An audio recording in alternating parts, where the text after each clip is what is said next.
नमस्कार and welcome to study glows my dear friends. मेरा नाम है Prashant Mabani. I hope you all are doing good. दोस्तों, आज का हमारा टॉपिक है, इसका नाम है एनआरसी इन मणिपुर। एनआरसी का मतलब है नेशनल रजिस्टर ऑफ सिटीजन्स। आज की हमारी डिस्कशन में सबसे पहले हम यही समझेंगे कि एनआरसी का बेसिक मीनिंग क्या होता है। उसके बाद मणिपुर की जो राज्य सरकार है उसका एनआरसी पर क्या कहना है, चीफ मिनिस्टर बीरेन सिंह साहब जो हैं उनकी क्या डिमांड है। फिर एक चीज है बेस ईयर, क्या होता है ये बेस ईयर, राइट, और बेस ईयर को लेकर क्या डिस्कशन चल रही है, क्या डिमांड्स हैं, इनको समझेंगे।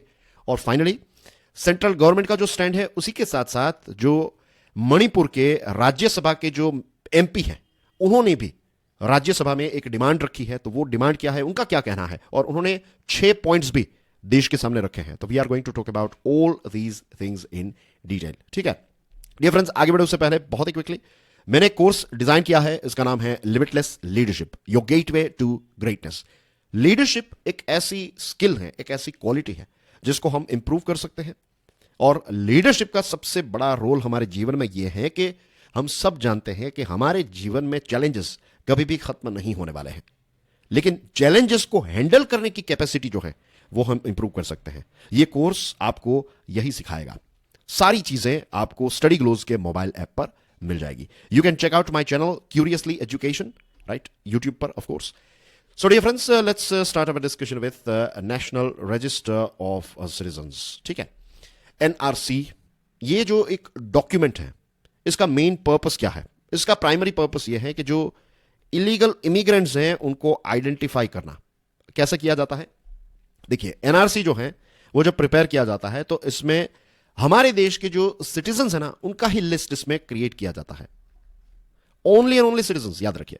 तो जब आप सिटीजन्स का लिस्ट बनाएंगे तो ऑटोमेटिकली क्या होगा, जो लोग सिटीजन्स नहीं हैं, जो इलीगल इमिग्रेंट्स हैं, उनका पूरा लिस्ट जो है वो आपके पास आ जाएगा। मींस जो फॉरेनर्स हैं जिनके पास वीजा है वो भी आपको पता चल जाएगा, क्योंकि ऑलरेडी जब फॉरेनर्स यहां पर आते हैं तो आप उनको परमिशन देते हैं, राइट। तो ये जो लिस्ट है ना एनआरसी, उसमें इलीगल इमिग्रेंट्स को आइडेंटिफाई करना जो है वही इसका मेन लक्ष्य रहता है। This is a very very basic thing about NRC. 1955 में इंडियन गवर्नमेंट ने इसको मैंडेट किया था, लेकिन हमारे देश में अकेला एक ऐसा राज्य जिसमें इसको इंप्लीमेंट किया गया तो दैट इज आसाम।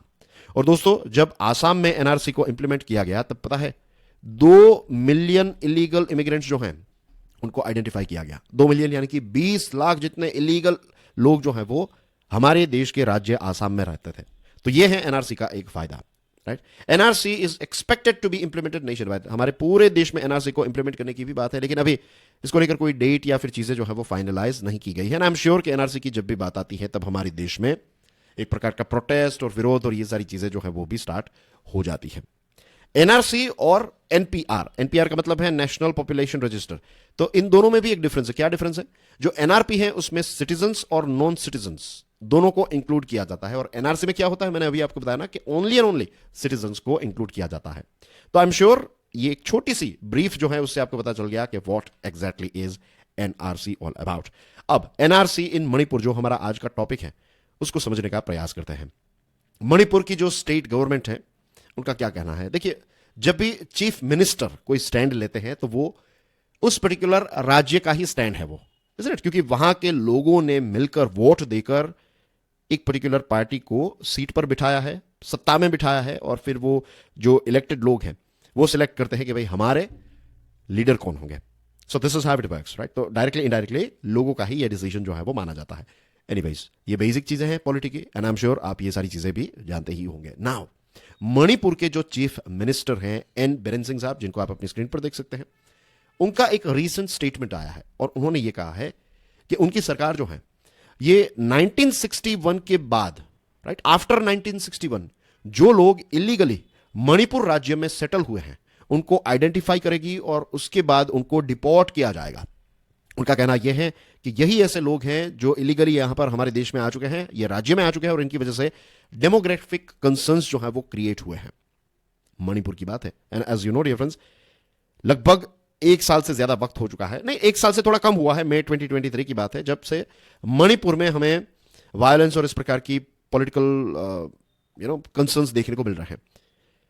बीरेन सिंह साहब जो है उनका कहना यह है कि ये अनकंट्रोल्ड इलीगल इमिग्रेशन जो है ये कहां से आ रहा है? ये म्यांमार से आ रहा है। और देखिए आपकी स्क्रीन पर ये म्यांमार है, और म्यांमार वैसे हमारे अरुणाचल प्रदेश के साथ, नागालैंड के साथ, दूसरे राज्यों के साथ भी बॉर्डर शेयर करता है, लेकिन हमारा फोकस जो है वो यहां पर ही है, मणिपुर पर।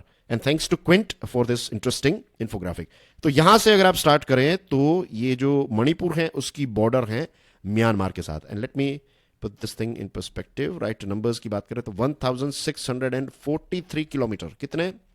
1643 किलोमीटर लंबी बॉर्डर म्यांमार और बर्मा, यानी कि म्यांमार और मणिपुर के बीच में है। याद रखिए, भारत और म्यांमार के बीच नहीं, मणिपुर और म्यांमार के बीच में जो बॉर्डर है उसकी लेंथ है 1643 किलोमीटर, राइट?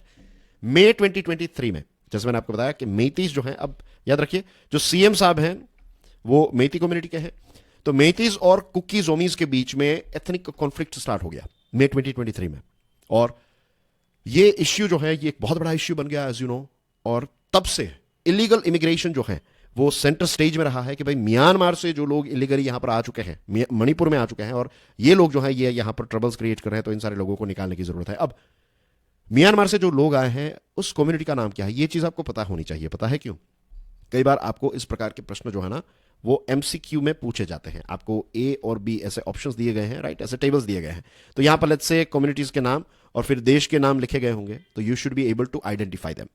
तो चिन जो है, ये चिन म्यांमार में एक राज्य है जिसका नाम है चिन, और चिन के लोग जो है उनको चिन कहा जाता है। जैसे गुजरात के लोगों को गुजराती कहा जाता है, राइट? महाराष्ट्र का कोई है तो उसको महाराष्ट्रियन या फिर मराठी कहा जाता है। तो in the same way Myanmar का ये चिन राज्य जो है, चिन राज्य के लोगों को चिन कहा जाता है। और ये चिन लोग जो है ना, उनके और कुकी जोमिस जो हैं उनके बीच में सेम एथनिसिटी है।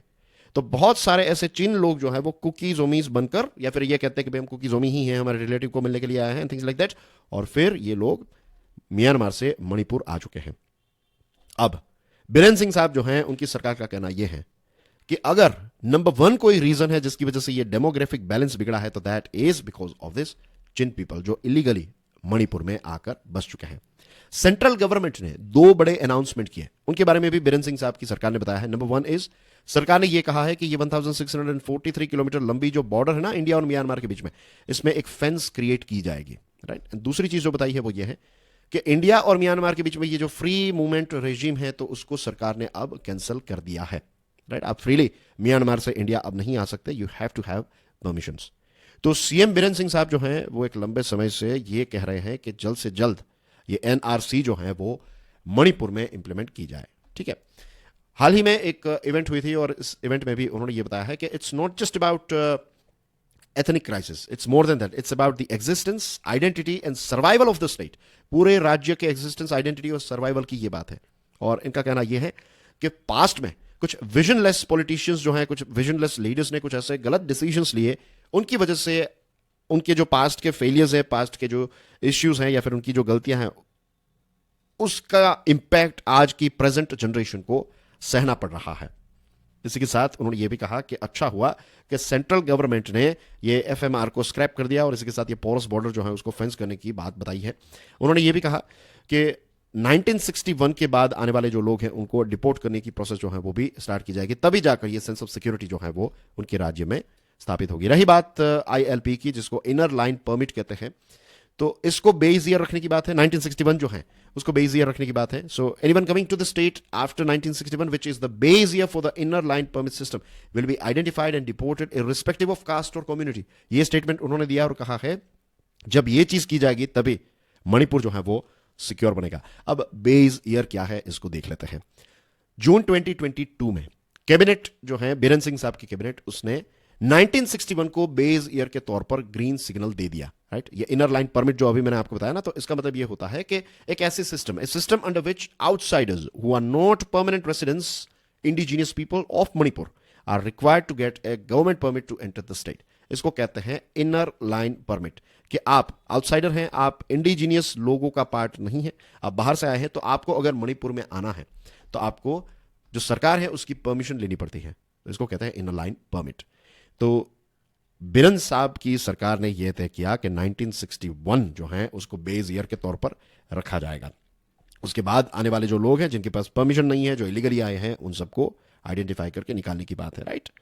अब ये पूरा सर्कल जो है वो धीरे धीरे कंप्लीट होता नजर आ रहा है ना, कि हमने शुरुआत की कि ये एनआरसी जो है वो एग्जैक्टली है क्या, उसको समझा, और उसके बाद हम यहां तक पहुंचे हैं। अगस्त 2022 में मणिपुर की असेंबली जो है उसने एक प्राइवेट मेंबर रेजोल्यूशन जो है वो भी पास किया और एनआरसी को एस्टैब्लिश करने की बात बताई। और ये डिमांड जो है ये नागा कम्युनिटी और मेइती ग्रुप्स के द्वारा एक लंबे समय से डिमांड की जा रही थी कि ये चीज जो है वो की जाए।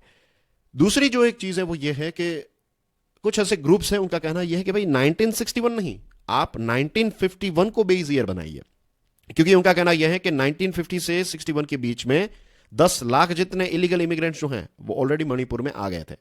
तो अगर आप 1961 रखेंगे तो ये 10 लाख लोग जो हैं वो ऑटोमेटिकली मणिपुर का पार्ट बन जाएंगे। तो ये ऐसा नहीं होना चाहिए। उनकी डिमांड ये है कि 1951 रखिए आप, और एक बहुत बड़ा फिल्टर जो है वो लग जाएगा, बहुत सारे लोग जो हैं वो ऐसे आइडेंटिफाई हो जाएंगे। और जो रेडिकल ग्रुप है मेइती का, अरमबाई तेंगोगोल, तो उनकी भी यही डिमांड है कि 1951 को बेस ईयर रखा जाए। इस चीज को लेकर एक मीटिंग भी अभी हुई थी, राइट। ये मीटिंग जो है वो इंपाल का जो कांगला फोर्ट है वहां पर लास्ट मंथ ये मीटिंग हुई थी, और इस मीटिंग में भी इस बात को काफी ज्यादा वजन जो है वो दिया गया था। अब बात करते हैं पुश फॉर एनआरसी के बारे में। आपकी स्क्रीन पर जो व्यक्ति हैं ये राज्यसभा के एमपी हैं, मणिपुर के अकेले राज्यसभा के जो एमपी हैं, सनाजाबा लैशंबा इनका नाम है। और कांगला फोर्ट की जो मीटिंग हुई थी, इस मीटिंग में ये भी शामिल थे। और इन्होंने जो राज्यसभा है उसकी 0 आवर में ये कहा है कि मणिपुर में अगर आप देखेंगे तो कुछ ऐसे हिल डिस्ट्रिक्ट्स हैं, राइट, वहां पर पॉपुलेशन का ग्रोथ है ये एबनॉर्मली हाई है। आप देश के दूसरे इलाकों के साथ कंपेयर करेंगे देन यू विल फाइंड कि लेट्स से कि कोई हिल एरिया है तो यहां पर लेट्स से पहले 10,000 लोग रहते थे, तो अचानक से वहां पर 22,000 लोग हो गए। So how this thing is possible. तो ये एक बहुत बड़ा प्रश्न उन्होंने उठाया है, और उन्होंने कहा कि भाई एनआरसी की बहुत ज्यादा आवश्यकता है सोशियो इकोनॉमिक प्लानिंग और डेमोग्राफिक बैलेंस के लिए। एनआरसी जो है that is vital.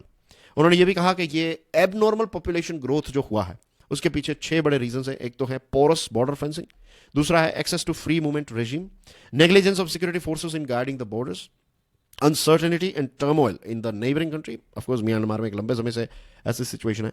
Manipulation of consensus, beg your pardon, manipulation of census figures to take political advantage, right. कुछ ऐसी पॉलिटिकल पार्टीज, कुछ ऐसे लीडर्स ने ये सेंसस फिगर्स जो हैं तो उनके साथ भी छेड़खानी की ताकि उनको ज्यादा वोट्स मिल जाए और वो जीत जाए।